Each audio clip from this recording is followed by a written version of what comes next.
함께 은혜 나누실 말씀 사무엘상 3장 9절로 11절의 말씀입니다. 사무엘상 3장 9절에서 11절 말씀입니다. 같이 한 목소리로 합독하겠습니다. 엘리가 사무엘에게 이르되 가서 누웠다가 그가 너를 부르시거든 네가 말하기를 야훼여 말씀하옵소서 주의 종이 듣겠나이다 하라 하니 이에 사무엘이 가서 자기 처소에 누우니라.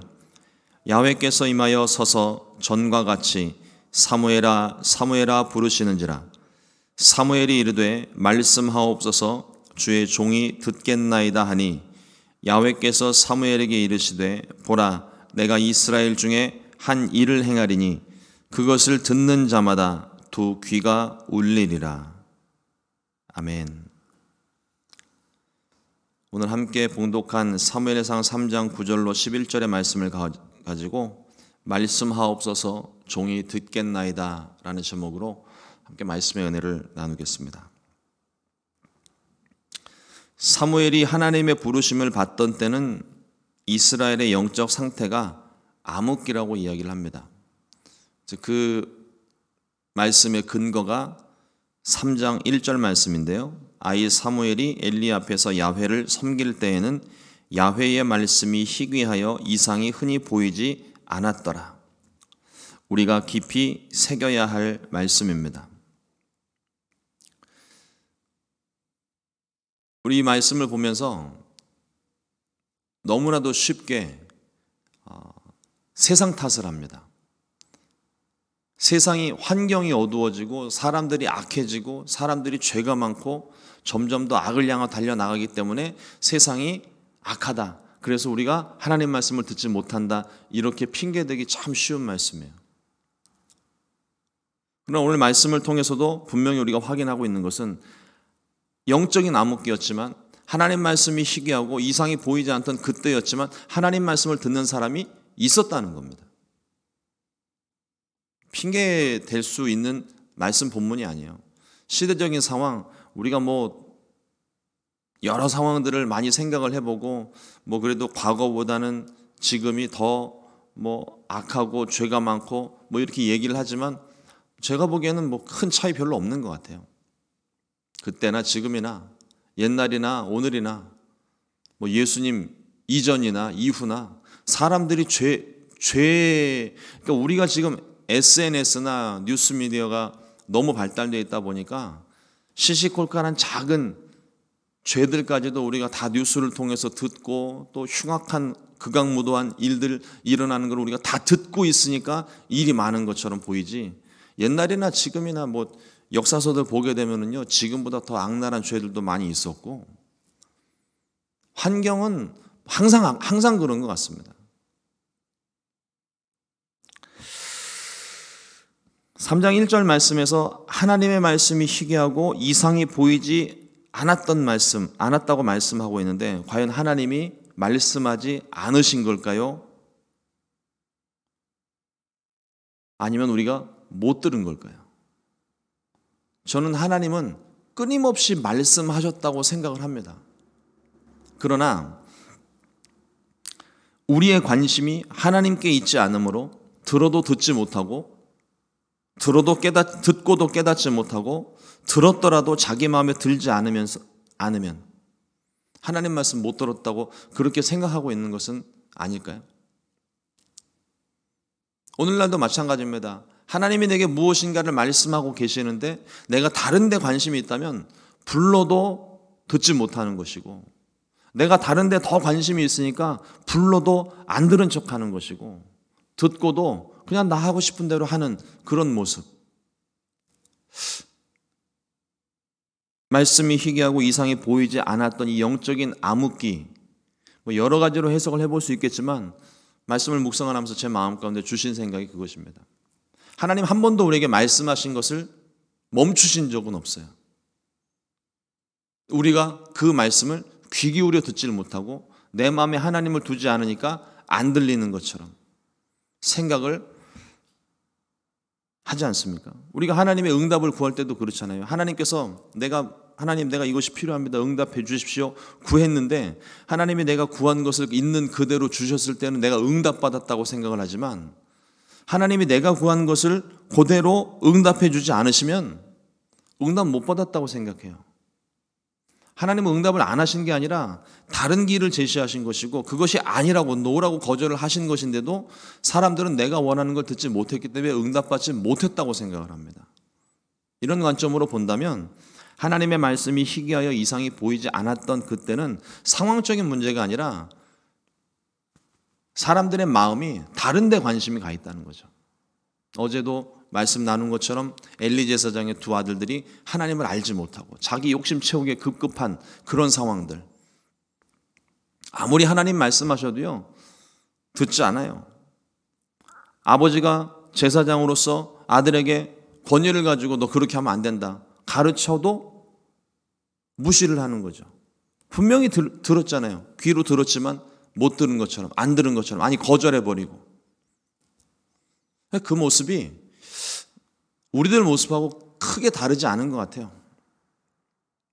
내 귀에 들려지는 좋은 소리만 그냥 듣고 싶어 하고 아닌 거는 다 거절해버리고. 문제 때문에 두려워하고 환경 때문에 두려워할 것이 아니라 하나님의 말씀이 들리지 않는 것, 깨닫지 못하는 것을 두려워해야 됩니다. 이와 같은 영적 암흑기일지라도 하나님은 여전히 우리들에게 말씀하고 계십니다. 그 말씀이 우리에게 소망이 되는 거예요. 하나님은 이런 영적 암흑기 속에서도 주의 말씀을 듣는 한 사람, 주의 말씀을 듣고 순종하는 한 사람을 찾고 계십니다. 저는 바로 그 한 사람이 저와 여러분들이 되기를 소망합니다. 우리 순복음 시카고 교회가 그런 교회가 되기를 소망합니다. 바로 사무엘이 하나님께서 찾으셨던 한 사람, 하나님이 또 다른 하나님의 역사를 일으키기 위해 준비하신 한 사람이었습니다. 하나님께서 이 사무엘을 부르셨던 사건을 통해 우리에게 주시는 은혜를 오늘 나누기를 원합니다. 첫 번째로 있어야 할 자리와 해야 할 일이 있습니다. 사무엘상 3장 3절 말씀을 보면 하나님의 등불은 아직 꺼지지 아니하였으며 사무엘은 하나님의 궤에 있는 야훼의 전에 누웠더니 이렇게 기록합니다. 회막안 하나님의 등불을 관리하는 것은 제사장에게 있어서는 매우 중요한 일입니다. 이 등불을 꺼트리면 안 돼요. 출애굽기 27장 21절 말씀에 아론과 그의 아들들로 회막안 증거궤 앞 휘장 밖에서 저녁부터 아침까지 항상 야훼 앞에 그 등불을 보살피게 하라. 이는 이스라엘 자손이 대대로 지킬 규례니라.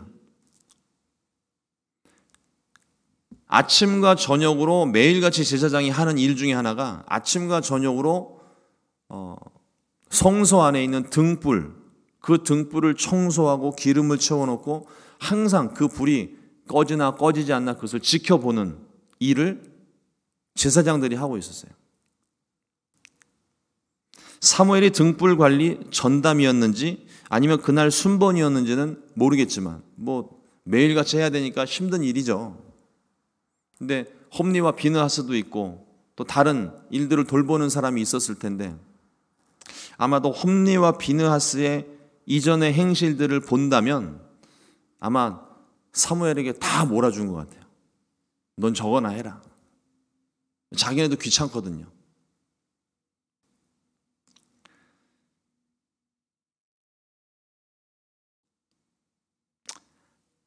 아침과 저녁으로 등불을 관리해야 했기 때문에 사무엘은 그날도 하나님의 전에 누워 있었습니다. 그때 하나님께서 부르셨어요. 사무엘은 자기 맡은 일에 성실했고 자신이 있어야 할 자리를 지키고 있었습니다. 하나님께서 우리에게 맡기신 일이 무엇이든 간에 우리는 성실하게 그 맡은 일에 충성해야 할 줄로 믿습니다. 예수님의 말씀 가운데도 주님 다시 오시게 될 때의 일들을 말씀하시기를 맷돌을 갈다가 밭을 갈다가 잠을 자다가 하나님의 부르시는 음성을 듣고 호련히 들림받는다고 이야기하셨습니다. 그러니까 다른 이단들이 하는 것처럼 속세와 연을 끊고 재산 다 처분하고 어느 모처 기도원에 들어가고 아무도 사람들이 출입하지 않는 그런 밀폐된 공간 안에 자기네들끼리 모여서 기도하다가 들림받겠다는 건 다 새빨간 거짓말인 거예요. 하나님이 그걸 원치 않으십니다. 맷돌을 갈다가 밭을 갈다가 잠을 자다가 부르심을 받는 거예요. 이 말이 무엇이냐면 다시 오실 건데 그 다시 오시는 그 상황 가운데 우리가 우리의 할 일을 잘 하고 있어야 된다는 겁니다. 내게 맡기신 일, 언제 주님 오실지 모르지만 내게 맡기신 일, 내가 있어야 할 자리, 그 자리에 서서 내가 내 사명 감당하게 될 때 하나님께서 우리의 삶을 기뻐하신다는 의미로 생각할 수 있는 거죠. 그러므로 우리에게 맡기신 일에는 우리는 충성을 하고 우리가 있어야 할 자리에는 성실함으로 지켜야 하나님께서 우리의 삶을 기뻐하시는 것입니다. 그리스도인으로서 뿐만 아니라 우리가 살아가는 모든 과정 속에 내가 있어야 할 자리가 있고 내가 해야만 하는 일이 있습니다. 이것을 소홀히 하면 안 됩니다. 하나님이 정직하고 성실하심으로 하나님을 믿는 우리가 정직하고 성실해야 하고 하나님께서 지금도 일하고 계시기 때문에 주님이 일하시는 것처럼 우리도 여전히 일을 해야 되는 것입니다. 오늘 하루 내가 있어야 할 자리, 내가 해야 할 일에 충성하게 되시기를 주님의 이름으로 축원을 드립니다. 둘째로 사무엘을 부르신 하나님입니다. 거듭 말씀드리지만 사무엘이 아직 나이가 어려요. 어린 나이의 사무엘입니다. 하나님 말씀을 듣고 쓰임받는데 이 말씀을 좀 오해하지 않으셨으면 좋겠어요. 하나님 말씀을 듣고 쓰임받는데 나이는 상관이 없습니다. 하나님은 어린 사람, 젊은 사람들만 좋아해. 아유 천만에요. 그렇지 않습니다. 모세가 부름받을 때 80세에 부름받았습니다. 그리고 장장 40년을 쓰임을 받았습니다. 80세의 부름을 받고서도 이스라엘 역사상 그리고 지금까지도 모세와 같이 쓰임받은 사람이 없어요. 위대하게 쓰임을 받았습니다. 사무엘은 자신의 일에 정직과 성실로 충성하고 있었습니다. 그때 하나님이 사무엘을 부르셨어요. 그런데 하나님의 부르심을 받은 사무엘은 아직 하나님을 알지 못했고 만나지 못한 상태였기 때문에 하나님의 부르심을 즉시로 알아차리지를 못하게 됩니다. 사무엘상 3장 7절 말씀을 보면 사무엘이 아직 야훼를 알지 못하고 야훼의 말씀도 아직 그에게 나타나지 아니한 때라. 야훼의 말씀이 나타나는 때가 지금인 거고 야훼를 알지 못하였다라고 하는 것은 하나님을 모른다는 것이 아니라 개인적인 체험, 개인적인 만남이 아직 없었다는 얘기입니다. 사무엘은 엘리가 부르는 줄 알고 엘리를 찾아갑니다. 엘리는 부른 적이 없다고 엘리를 돌려보내죠. 그걸 3번이나 반복을 합니다. 사무엘이야 아직 하나님을 알지 못했고 직접적으로 하나님을 경험한 적이 없었기 때문에 하나님의 그 부르심을 듣고도 깨닫지 못했다고 이해할 수는 있겠지만 엘리는 제사장의 경험이 있고 지금까지도 쓰임받고 있었던 제사장인데 하나님의 부르심을 깨닫지 못할 만큼 영적으로 무뎌진 상태라는 것을 보여줍니다. 성경 가운데 엘리 제사장에 대한 기록이 그렇게 썩 긍정적이지는 않아요. 근데 보세요. 엘리 제사장이 부족하고 둔한 종일지라도 하나님이 사용하고 계십니다. 한나가 기도할 때 엘리를 통하여서 사무엘 출생에 대한 예언의 말을 듣고 하나님께서 내 기도를 응답해 주실 것을 축복한다. 또 사무엘이 하나님의 음성을 들었을 때에 그것을 깨달을 수 있도록 가르쳐 준 사람도 엘리 제사장입니다. 그러니까 우리가 하나님께 쓰임을 받을 때 하나님이 어떤 사명을 주실 때 하나님 나는 못합니다. 감당할 수 없습니다. 나는 너무나도 부족한 사람입니다. 그때가 하나님이 부르시는 때라는 걸 우리가 알아야 됩니다. 부족해도 상관이 없어요. 부족하면 하나님이 모자란 거 채워주시고 연약하면 하나님이 강하게 해주시고 하나님께서 나를 쓰시겠다고 하실 때에는 그냥 우리의 대답은 딱 하나입니다. 예수님께서 제자들에게 가르쳐 주셨죠. 주께서 쓰시겠다 하라. 그러면 거기에 대해서는 나귀의 종도, 나귀의 주인도, 제자들도 이견이 없는 겁니다. 네, 그렇게 하십시오. 마음대로 사용하십시오. 주님이 부르시는 그때에, 그러니까 이 부르심이라고 하는 것을 사람들이 요즘 너무 좀 오해를 하고 있는 것 같은데, 주의 종으로서의 부르심만을 이야기하는 게 아닙니다. 하나님께서 저와 여러분들을 만나시고 저와 여러분들을 통하여 어느 한 사람을 일으켜 세우시고 어떤 상황을 변화시키시고 어떤 일을 맡기실 때, 주의 종으로서의 사명뿐만 아니라 거의 다 포함되는 것이지만, 하나님께서 내게 무엇인가 일을 맡기실 때 하나님 나 부족합니다, 못하겠습니다 하지 마시고 하나님 마음대로 갖다 쓰십시오. 근데 부족한 건 알고 갖다 쓰십시오. 하나님이 채우시고 넉넉하게 하셔서 하나님 필요하신 곳에 내가 쓰일 수 있다면 마음대로 갖다 쓰십시오. 제가 시카고에 와가지고 제일 많이 기도하는 것 중에 하나가 그거예요. 오늘도 하나님 손에 붙들려 쓰임받기를 원합니다. 그러니까 내 뜻대로 내가 하고 싶은 일을 하는 것이 아니라 하나님 손에 붙들려서 쓰임받는, 그래야 이게 나의 위로가 되는 것이 아니라 하나님의 위로가 될 수 있는 거예요. 하나님께서 인도하심을 따라서 행하는 모든 일들에 하나님의 위로와 기쁨이 넘치는 것입니다. 그러니까 하나님께서 부르실 때 부족한 나의 모습, 모세도 보세요. 모세도 입이 둔하고 나는 할 수 없고 나이가 80이고 난 못합니다 그랬더니 하나님이 아론도 붙여주시고 하나님의 지팡이도 주시고 다 갖다 붙여주시잖아요. 그 사실을 믿고 내가 부족한 것 그냥 인정하세요. 나는 부족해서 못합니다 하지 마시고 부족하면 그냥 인정하시고, 근데 부족한 건 알고 하나님 쓰세요. 이렇게 기도를 하세요, 차라리. 그래서 하나님 손에 붙들려 오늘도 쓰임받게 되시기를 축복합니다. 하나님을 만나는 일은 아무리 강조해도 지나치지 않습니다. 믿지 않던 사람들은 당연히 하나님을 만나야 믿을 수 있고, 모태신앙이라 할지라도 개인적으로 하나님을 만나는 사건이 있어야만 이 믿음이 온전한 믿음이 됩니다. 그냥 습관에 따라 행하는 믿음이 아니라 내 삶을 이끌어 가시는, 내 삶의 주인 되시는 하나님을 이 안에 모실 수가 있는 것이죠. 그리고 믿는 중에라도 우리는 항상 하나님을 구하고 만나야 됩니다. 어제도 말씀을 나눴지만 잠언 8장 17절 말씀에 나를 사랑하는 자들이 나의 사랑을 입으며 나를 간절히 찾는 자가 나를 만날 것이니라. 관심의 문제입니다.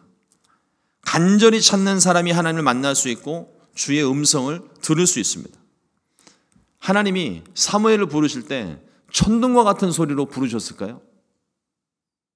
아마 그 음성을 듣고 사무엘이 엘리 제사장을 쫓아간 걸로 봐서는 아주 작고 가느다란 목소리로 부르셨을 것 같아요. 그러니까 그 소리를 듣고서도 엘리가 부르는 줄 알고 엘리에게 쫓아가잖아요. 작고 세밀한 음성. 거기다가 사무엘은 지금 자려고 누워있는 상태, 비몽사몽인 상태입니다. 그 작은 음성에 사무엘이 반응할 만큼 사무엘이 영적으로 민감했다는 거예요. 늘 부르심에 귀를 기울이고 있었기 때문에 그렇습니다. 우리가 관심을 가지고 있으면요, 작은 변화에도 우리가 그 변화를 감지할 수가 있어요. 아무리 세상이 어둡고 혼란스러워도 우리가 귀를 기울이면 하나님은 우리에게 말씀하시고 우리는 들을 수가 있습니다. 오늘 성령 충만함으로 주의 음성을 듣게 되시기를 주님의 이름으로 축복합니다. 마지막으로 부르심에 순종하는 사무엘입니다. 3번이나 엘리를 찾아갔어요. 그랬더니 엘리가 깨닫고 사무엘에게 가르쳐 줍니다. 하나님께서 부르시는 것을 깨닫고 하나님께서 또 한 번 부르시게 되면 이렇게 이야기를 하라고 가르쳐 주죠. 비로소 하나님께서 사무엘을 부르실 때 사무엘이 반응을 합니다. 사무엘상 3장 10절 말씀에 야훼께서 임하여 서서 전과 같이 사무엘아 사무엘아 부르시는지라 사무엘이 이르되 말씀하옵소서 주의 종이 듣겠나이다 하니. 주의 말씀을 사모할 때 주의 말씀을 들을 수가 있습니다. 하나님의 뜻을 구할 때, 주의 말씀을 읽을 때, 하나님의 응답을 구하게 될 때 우리는 사무엘처럼 기도해야 합니다. 주여 말씀하옵소서 종이 듣겠나이다.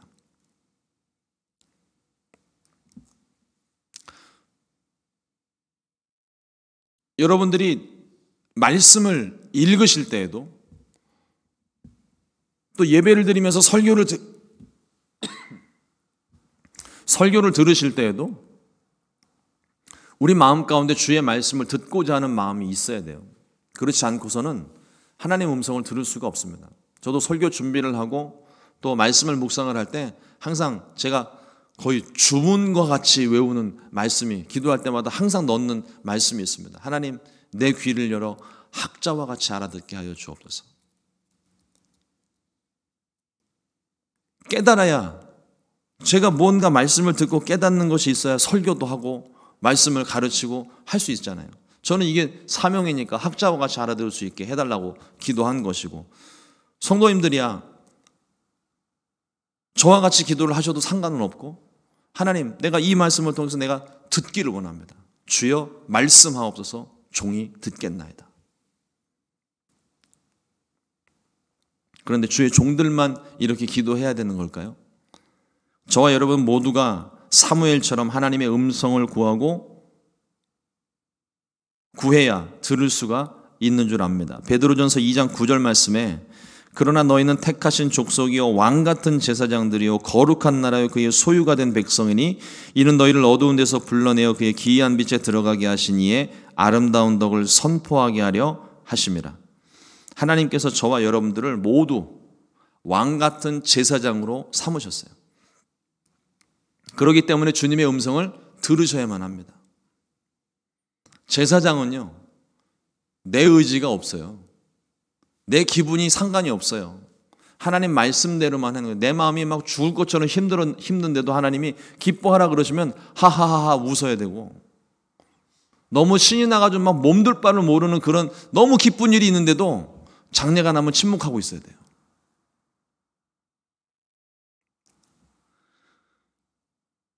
왕같은 제사장으로 삼으셨기 때문에 우리는 주의 음성을 들어야만 합니다. 우리 모두가 다 똑같아요. 저에게만 해당되는 말, 주의 종들에게만 해당되는 말이 아니에요. 길을 잃지 않기 위해서, 사명을 기억하기 위해서, 하나님의 뜻을 알기 위해서, 행할 바를 알기 위해서 우리는 반드시 하나님의 음성을 들어야 됩니다. 그래야 길을 잃어버리지 않아요. 주여 듣는 귀를 주옵소서. 이와 같이 지혜를 구해야 하고, 주여 말씀대로 행하게 하옵소서. 담대히 행할 믿음을 구해야만 합니다. 들으면 뭐예요? 행하지 않으면 아무 소용 없습니다. 말씀이 들려진 대로 순종하는 것.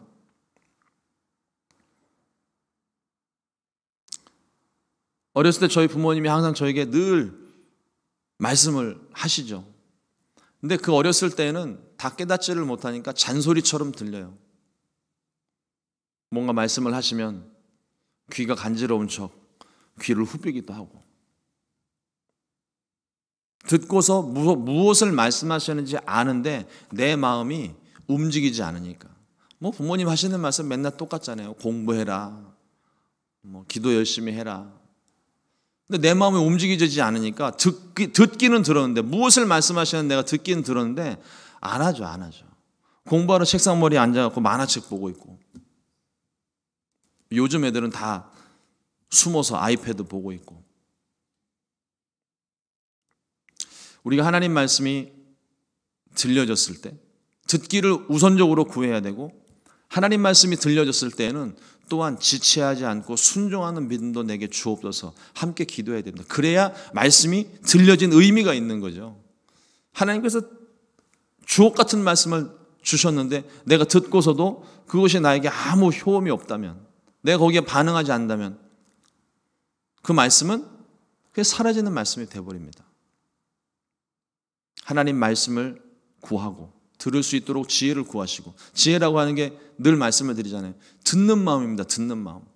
하나님의 말씀을 듣는 마음.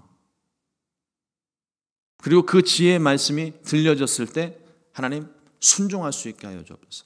나의 형편과 처지와 환경 때문에 하나님 말씀 순종하지 못한 일이 없도록 내 환경 열어주시고, 하나님 말씀 지체하지 않고 순종할 수 있게, 그것이 가로막힌 상황이 된다 할지라도 하나님 말씀이 내게 들렸다면 그 말씀에 내가 순종할 수 있게 하여 주옵소서.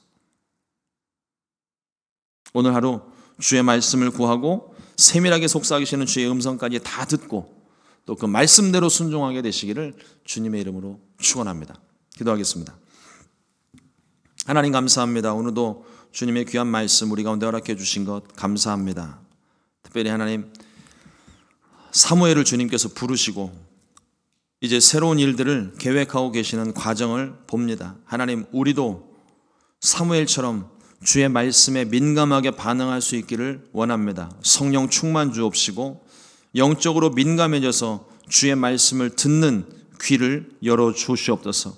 또 하나님 어떠한 환경 가운데 있다 할지라도 하나님 말씀이 임하였다면, 하나님 말씀이 들려졌다면 하나님 그 모든 환경과는 상관없이 하나님 말씀에 아멘으로 순종하는 결단의 신앙 우리 가운데 허락하여 주시옵소서. 늘 우리의 마음이 주님을 향할 수 있게 하시고 주님을 구할 수 있게 하시고 하나님 만나기를 힘쓰게 하여 주셔서 오늘도 주님 만나고 음성 듣고 주와 동행하는 또 주의 말씀에 순종하여 열매가 있는 복된 한 날이 되도록 역사하여 주시옵소서. 감사하고 이 모든 말씀 예수님 이름으로 기도드렸습니다. 아멘. 주님